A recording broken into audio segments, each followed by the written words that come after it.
All right, welcome to another edition of How to Fix It Yourself. This is Dave and Dave working on this.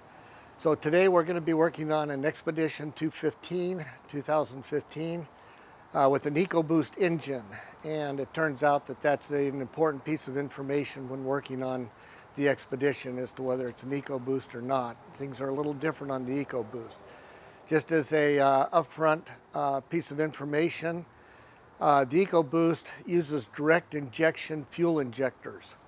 So it injects the fuel directly into the cylinder, where most cars that have, quote, fuel injection, they're injecting it into the intake manifold and letting the air carry the fuel air mixture into the cylinder. So they have some issues that make it really good, but also some issues that make it kind of a real pain in the neck. So a couple of weeks ago, it tossed a P219A code, which is kind of a real nebulous code. It just says that there's an air-fuel imbalance, and this particular code is for bank 1, which is the passenger side. So it's a little hard to know what is really going on. There's some kind of an imbalance, and the question is, what causes the imbalance? So we're going to start with things that are fairly simple to do. Most people at home can do these, but ultimately it may involve replacing some fuel injectors. So this episode, we're going to do some of the more simple things. If we come back for part 2, it'll be doing the fuel injectors themselves. So we're going to replace the upstream O2 sensor on the passenger side on bank 1, which is a common cause of throwing this code. And we're also going to replace all the spark plugs because they seem to be fouled. And that could be caused by the O2 sensor, it could be caused by the fuel injectors, it's just a lot of things. But at least if we get that much done and drive it for a while, then if it retosses the code, then we know we've got an issue with the fuel injectors. So let's go ahead and get at it, and we'll do these the O2 sensor first, and then we'll come back and do the spark plugs, and then at least you'll have that to go with. All right, so the first thing we're going to do, even though we're going to work on the fuel injector, is we're going to pull the shroud off of the top of the engine. It just pops right off. There's not a big deal. The only thing you have to do is just remove the oil cap, which sits right here. So you pull that cap off, pop this up, put the cap back on, and it's good to go. Now, there is a couple of latches mechanisms that you have to be sure you hook in. They're way back at the very back of the engine, right there. So when you put this back in, you want to be sure you hook that in. And when you pop it up, just be where you need to rock it up a little bit in order to pop it out of those hooks. Then the last thing we're going to do while we're in the engine, just because it needs to get done, is we're going to go ahead and just pull this piece of foam, which protects the last spark plug and kind of help insulate some of the injector mechanisms that go to the fuel rails. And so this is just a protective device, so we're just going to pop that off of there, and then that'll be out of the way. So from here, we're going to start working on the O2 sensor. So bank 1 is on the passenger side, and it's back up in here. Now, we might be able to get it by going in past the mud guard here. You can see it when you look at it, but the easiest thing to be is going to be to pull the tire. So we're going to go ahead and pull the tire, and that way we can get at it. We'll see if we can actually get at everything through there. Otherwise, we'll have to pick up the car a little further to be able to get it from underneath. So we'll give it a shot both ways and see what works easiest. So we're going to jack up the car. I've already got the lug nuts kind of loose, so it'll make the tire easy to come off. So we'll now jack up the car and put it on a stand, and a jack stand, and we'll see how it goes from there. All right, so the next thing that has to happen is we've got to take this cover plate off. It's a piece of, looks like some kind of a fiber material. So now that it's all loose, we'll just take this out. That drops it down. Got to be sure we recover our bolt. And then now we have access to the exhaust system right here, with the one we're going to replace being up under there. And we'll look at that in just a few minutes.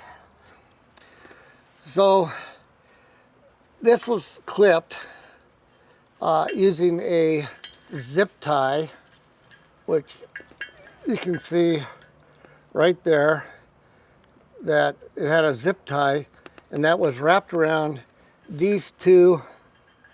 Let's see, let me try to get light there. On these two guys right here. So we had to clip the zip tie in order to get it down. Then you'll notice we cut the wires so that we had enough room to pull this down and try and get at the connector. But as you can see, get the light on it. But as you can see, the connector is still, my hand's wedged way in there to try and get to that connector. So it's going to be a real pain to try and be able to work on that connector and to be able to separate the two pieces. Now you've got a clip on the top here that's got to come undone, and you've got a pull tab on the back right, if I can get to it, right there by my thumb that has to be pulled out as well in order to get that to separate. So you're going to be working in very tight spaces. It's going to be a pain. You're going to have to use some long pliers, some long clips in order to get this all done.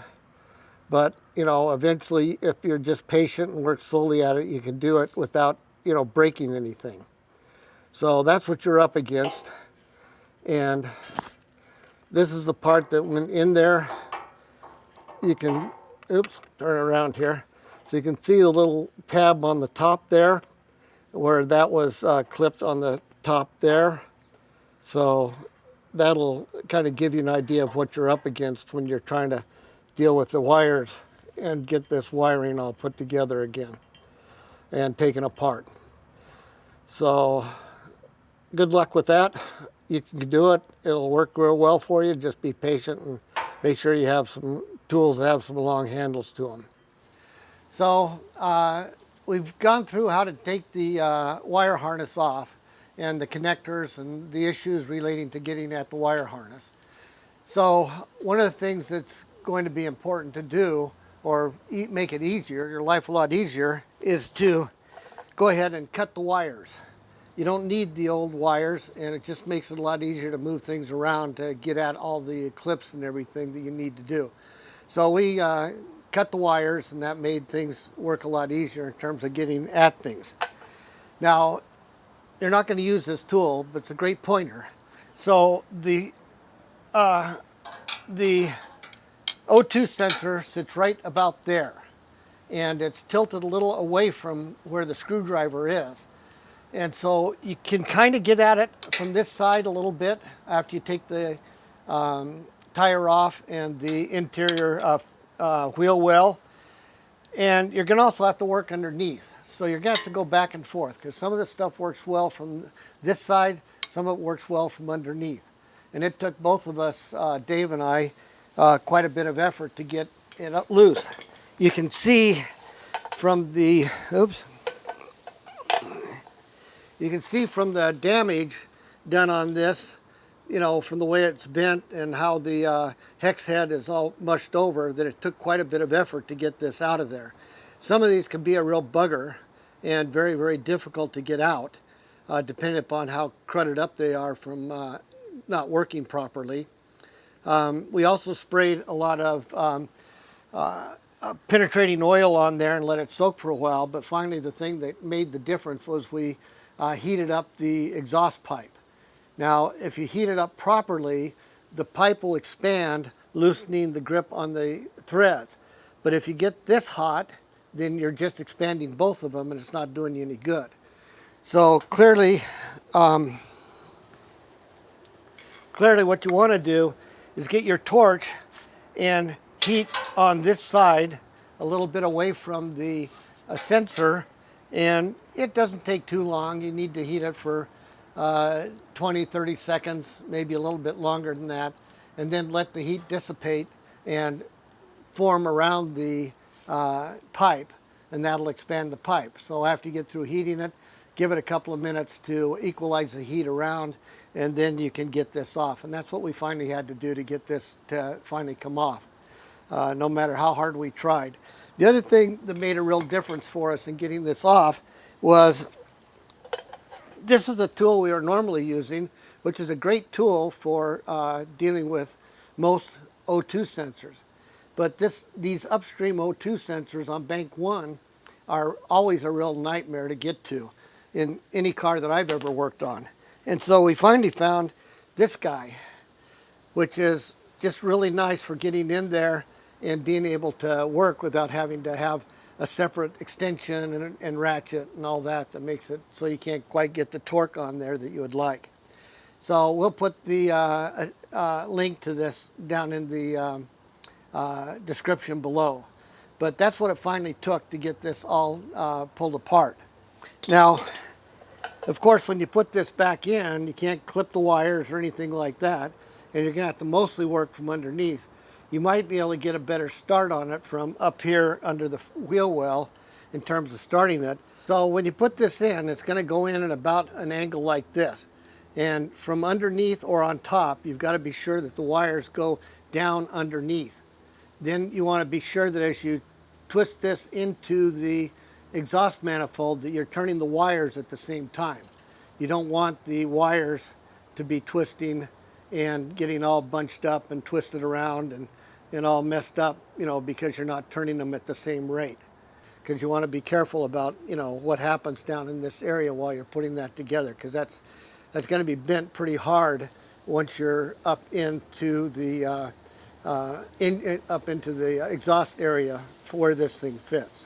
So this is the new O2 sensor that we bought. It's OEM equivalent, and one of the things it has on here is this clip for some vehicles. Our particular vehicle doesn't use this. As you noticed from our earlier part in our video, when we were disconnecting this, that it was actually put on with a zip tie. And these just get in the way of trying to twist these around to try and work on that zip tie. So you really don't need it. And so my recommendation is if you have this car, just take a screwdriver and pop it off just like that.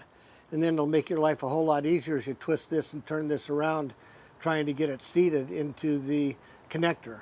Now before we reassemble this, be aware that all these connectors have internal O-rings inside the part that slides over. And that's there because it's trying to keep out all the road debris and all the moisture and everything to keep from deteriorating the connectors. However, I like to spray them down a little bit. I'll spray the one underneath the truck just before I put this back in. But just take a little bit of, and what it is it's QD electronic cleaner, which is made for these fittings. The other thing is you want to be sure that you have a very, very slight amount of silicone grease on the outside to help grease that O-ring or that seal area.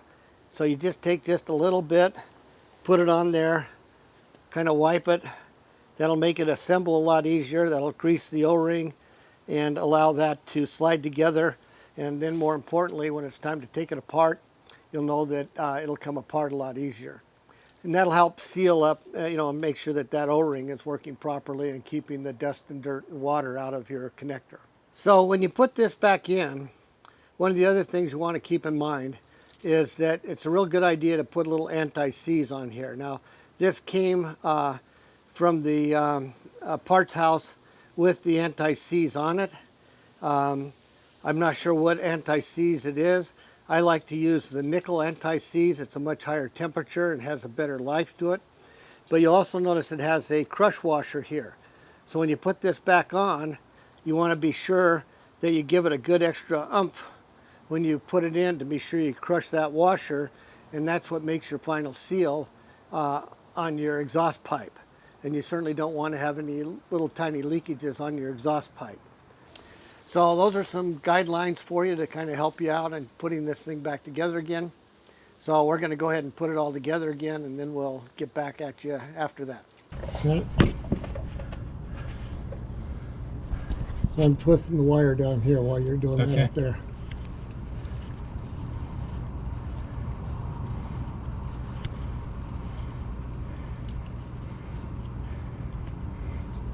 Okay. Right.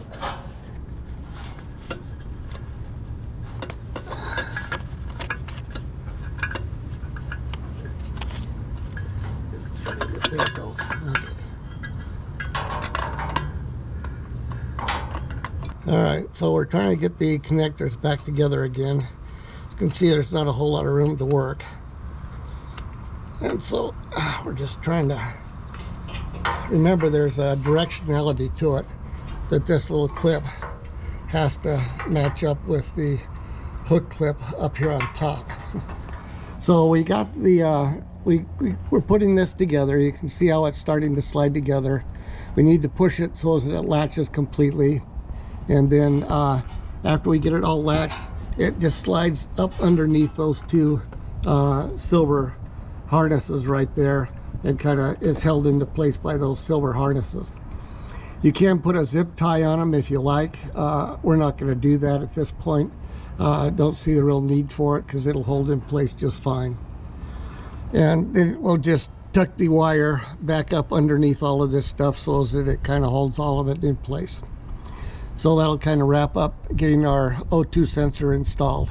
When you get ready to do your spark plugs, you want to just take a second and use some kind of a air nozzle to just kind of get all the gunk out of the way, because you really don't want anything falling down into the cylinders. Now, typically it won't be anything but light dust or something, but it's always good to give it a good blow off and blow it off real well, just to make sure that there's nothing going to drop down in the cylinders. So we're going to go ahead and do that now, and then we'll start taking taking out the number 2 cylinder here and replacing that spark plug. So we're going to turn off the camera so we don't get any dust on the camera, and get this blown off and get ready to go. First thing we need to do is we need to remove the electrical clip right here. And so the first thing is you've got to pop this red tab down, because that locks the piece in. And it should pop down with just your finger or your fingernail. Okay, so we've now got it locked down. Then you can push down on this gray piece right there and start wiggling it off. If it doesn't come off easy, you might take something like a little larger screwdriver, just real gently. You don't want to break anything. Just start, again, push down on that gray clip. And if you have a tough time getting to it, like I'm having right now, then you can use a little screwdriver to get just down on the very end. So you want to be on the very, very end.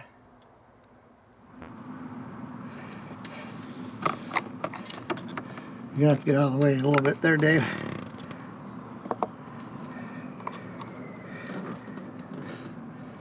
Then you can start working it off.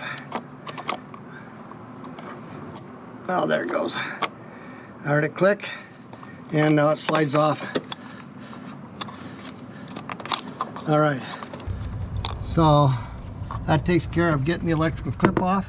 The next thing we need to do is take this 8mm bolt off, and this is like all the things on the associated with the spark plugs, that's really, really long threads.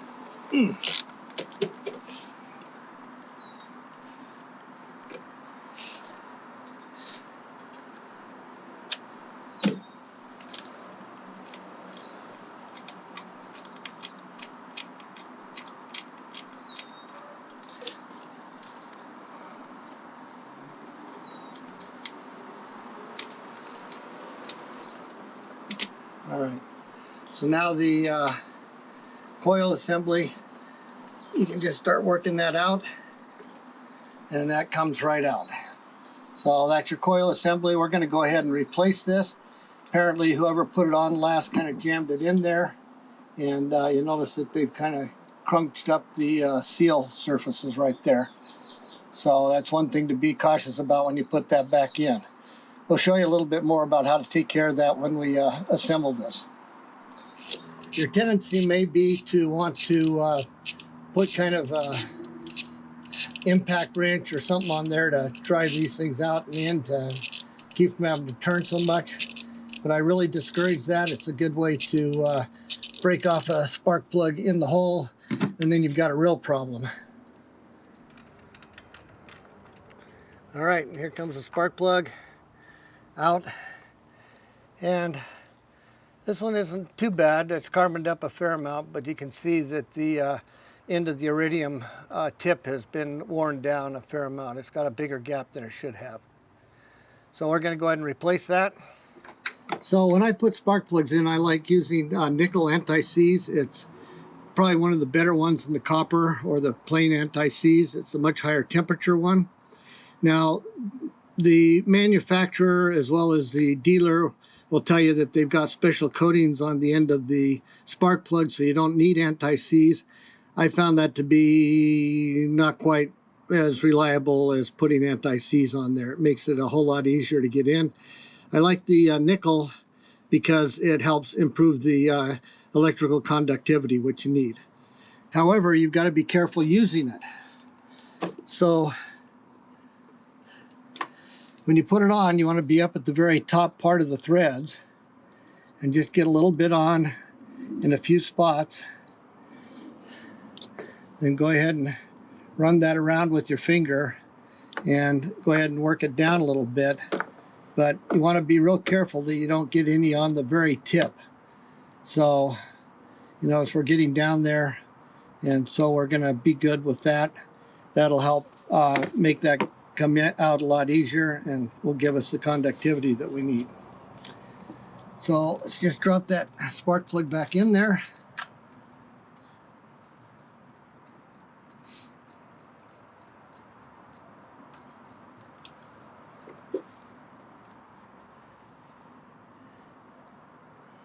All right. Shoot. All right, my little attachment is giving me grief here. There we go.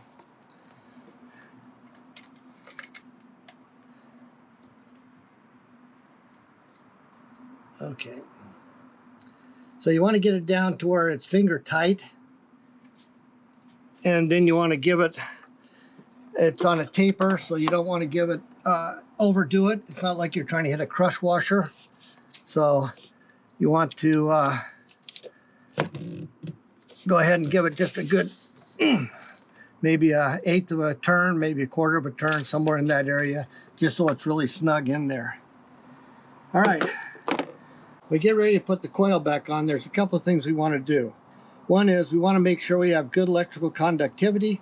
So I like to use this QD electronic cleaner, which is made for automobiles. And it kind of cleans and leaves a bit of a coating on the electrical contacts. And so I like doing that. So just spray a little bit in there, shake out the excess, then go down here and on the plug, go ahead and squirt that down. Now that'll also help lubricate the O-ring that's in there so it goes together better. Now the other thing we want to do is, as far as the O-ring, because they have an O-ring that goes around on the inside and the outside to keep the dust and dirt out of the electrical connectors. So the other thing we want to do is, we can't really get to the inside very well, but we can put just a dab of high viscosity grease, silicone grease, only silicone grease. Just put that a little bit around the outside. That'll help lubricate that outside O-ring and will help it seal. I also like to put just a little bit on the, on the end. Don't really go up in there, but just a little bit on the end, and it kind of smushes down around where it needs to go. All right, with that little prep, go ahead and put the new coil back in. We're replacing the coil, by the way, not using the old. Oh, wait a minute. Before I do that, one more thing.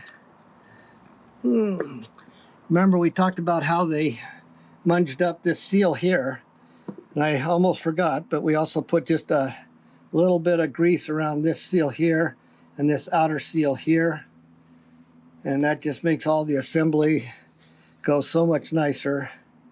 And it doesn't take too much, just a little bit to go around each of those surfaces, and then they slide together so much nicer. And you don't get that crunch up that we had on that other one. So we just go ahead and slide that back in, kind of wiggle it till it gets down, line up the screw hole, drop our bolt back in. Got to kind of get a dry fingers here.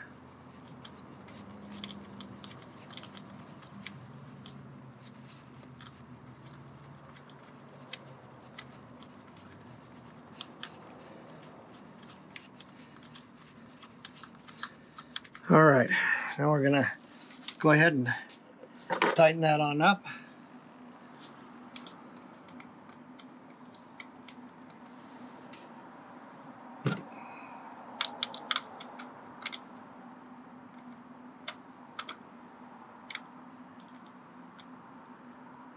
Come on. Bugger.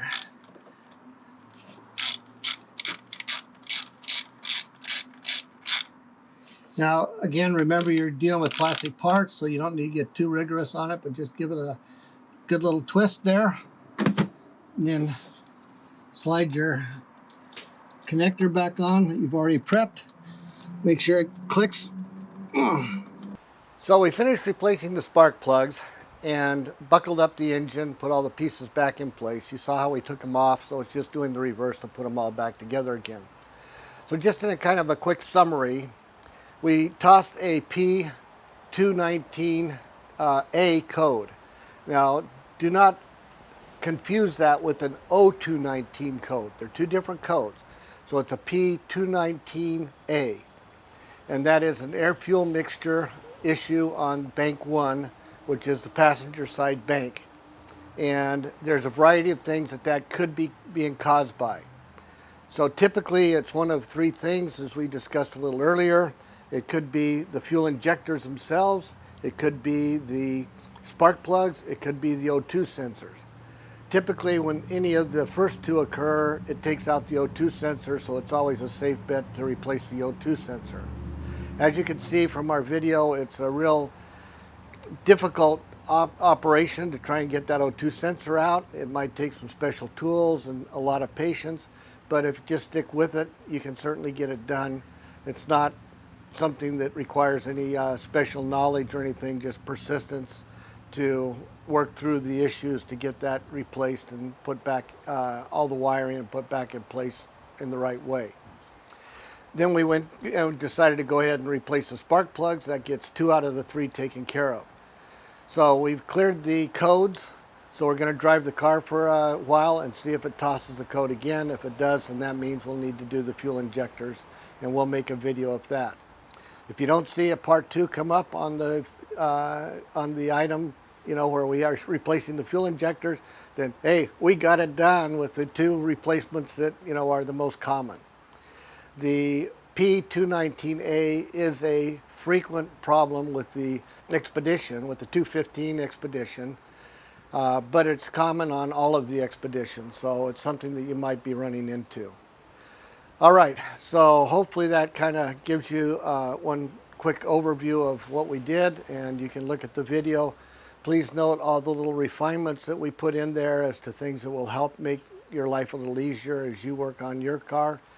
But it's all very doable. You can really save yourself a lot of money, even though the parts are expensive in and of themselves, but the labor rate paying somebody else to do this can be pretty high.